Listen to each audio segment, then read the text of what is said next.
Sevda Ələkbərzadənin ümumiyyətcə repertuarı çətindir.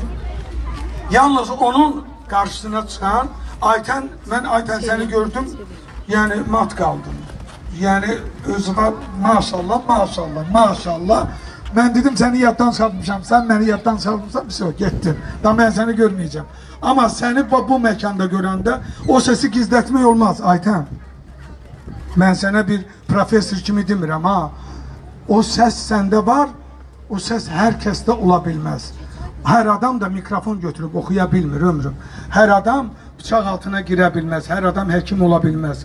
Ona görə də hər həkimə də həkim deməzlər, hər müğənniyə də müğənni deməzlər. Hər insan öz sahəsində mükəmməl olmalıdır. Sən mükəmməlsən öz sahəndə.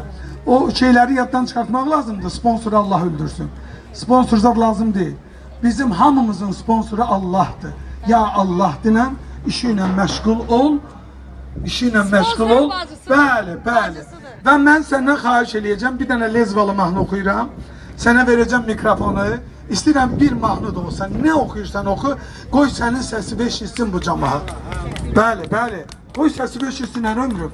Səsi gizlətmək olmaz. Qoy mən bu lezvalı mahnımı oxuyum.